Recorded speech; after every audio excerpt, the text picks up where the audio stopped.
各位同學仔，大家好啊！等我嚟解答一下呢2025年第3個選修單元能量和能源的使用嘅第6題選擇題啊。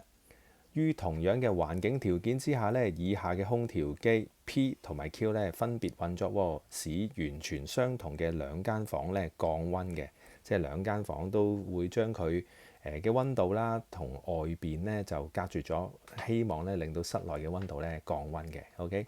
好啦，如果 P 需要400秒鐘 ，OK 時間啦，使房間降溫嘅，估算 Q 將另一間房間降溫至到同一個程度 ，OK， 即係話我哋將嗰一嚿嘅能量呢，由室內抽走去到室外 ，OK， 抽走咗去到室外呢，其實就係嗰個嘅空調機嘅最重要嘅動作啦。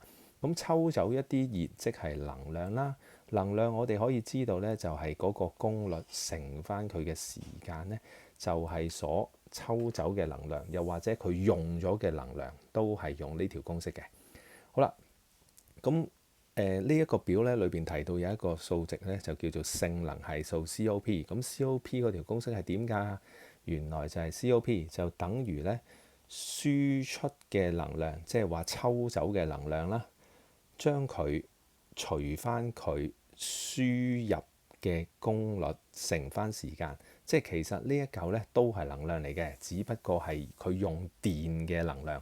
OK， 而呢一個呢就係抽走嘅熱都係能量嚟嘅。OK， 咁如果佢嘅效率高嘅話，咁佢嗰個嘅性能係數咪高咯。OK， 即係話佢抽走熱喺內邊室內抽走去外邊嘅能力高啦。OK， 咁我哋咪呢部冷氣機咪犀利咯。OK， 咁好明顯啊，佢嗰個空調機嘅性能係數呢，空調機 P 呢係高過空調機 Q 嘅。呢個有2.2啦，呢個只不過係得1.9嘅啫。OK， 好，咁啊講翻呢一題先點做呢？咁啊非常簡單，用呢條公式就揾到噶啦。首先我哋睇下性能係數。P 嗰架嘅空調機，我哋知道佢性能係數 COP 咧係2.2嘅。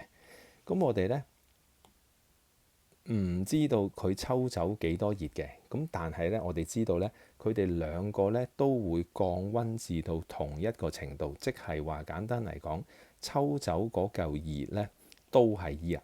OK， 抽走嗰個熱嘅共通點都係 E。好啦，第一架冷氣機2.2嗰度呢，佢輸入嘅功率即係1.6，唔好忘記係1600，因為係 kW 嚟嘅。OK， 咁啊1.6乘翻佢嘅時間，即係400秒鐘。好，唔使咁計數機住嘅，咁我哋知道呢，佢哋大家都係抽走咗個 E 嘅。好啦，跟住同樣道理，第二架冷氣機係點啊？佢嘅性能係數係性能係數係1.9，佢都係抽走咁多嘅 E， 因為佢話同樣程度啊嘛。好啦。今次呢，佢嘅輸入嘅功率呢就2000啦，即係話輸入嘅功率即係嘥電啲啦。好，問你嗰個嘅 T 係幾多？咁我哋呢，只需要將呢一嚿嘢啊，將佢乘埋 OK， 跟住就其實就等於嗰個 E 字噶嘛。咁我哋咪將佢擺位啦。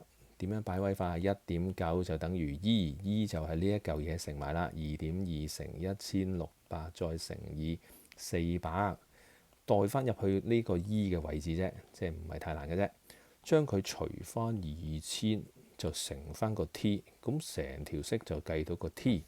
結果呢，計到個 T 呢，就接近等於呢371秒鐘嘅。OK， 所以答案呢就會係 C 嘅。呢一年咧揀 C 嘅同學仔咧係總共有66%，高過一半㗎啦。所以咧睇親片嘅你咧，可能你唔識得嘅時候咧，溫翻呢一條嘅公式叫做 COP 等於熱抽走嘅熱除翻佢所用嘅輸入嘅能量，功率乘時間嘅能量。OK， 希望你下次遇到同樣嘅問題都識得解答啦。同學仔加油啊！拜拜。